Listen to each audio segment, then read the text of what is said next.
Yop, salut Internet. Alors aujourd'hui, des conditions un petit peu bizarres parce que hier on avait eu un super beau temps et là malheureusement aujourd'hui on n'a pas du tout de bonnes conditions. Je me suis dit hier, ouais super, il fait hyper beau, hyper chaud, je vais vite aller en profiter le dernier jour de l'année, histoire de me faire un peu plaisir. Alors putain attends, parce que heureusement que j'ai le sondeur parce que sinon je me perds complètement. On va sur le grec. Le grec, oh putain, mais je suis complètement aux fraises, quoi. Ouais, c'est par là. Enfin, je crois. Putain, quand tu es dans le brouillard, si t'as pas un œil sur le compas ou sur le sondeur, et en fait, tu pars n'importe où, quoi. Et bah là, c'est le cas. Je suis parti n'importe où.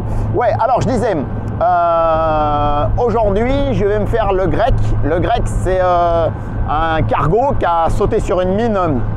Elle a pété, la mine a pété sur l'avant et du coup le bateau s'est coupé en deux au niveau de l'avant et il a coulé par moins 48, 47, je sais plus exactement. Enfin voilà, il est à peu près à 200 mètres de l'épave très connue du Donator. Donc ce sont deux grosses épaves qui sont l'une à côté de l'autre et bah, l'avantage quand tu es en apnée, c'est que tu fais un coup l'une, un coup l'autre, un coup l'une, un coup l'autre et du coup ben, tu peux voir plein de trucs super intéressants qui se baladent dessus. Voilà, ce sont des épaves qui sont installées dans le courant et du coup comme elles sont dans le courant, il y a pas mal de gorgones et pas mal de vie sur ces épaves. Et comme on sait que les épaves ce sont des viviers à poissons, hein, parce qu'on n'a pas encore trouvé aujourd'hui quelque chose d'aussi bien que les épaves pour que le biotope se développe. Et du coup, sur le grec et le Donator, il y a énormément de vie. Bon, alors là, on est en hiver, bien sûr. Ça va pas être très folichon, mais c'est pas grave, c'est pour garder le contact et du coup, en profiter, quoi. Voilà.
Comme tu peux le constater sur ces images, suite à une mauvaise manipulation de ma part, mes propulseurs se sont arrêtés au fond et j'ai dû remonter entièrement à la palme.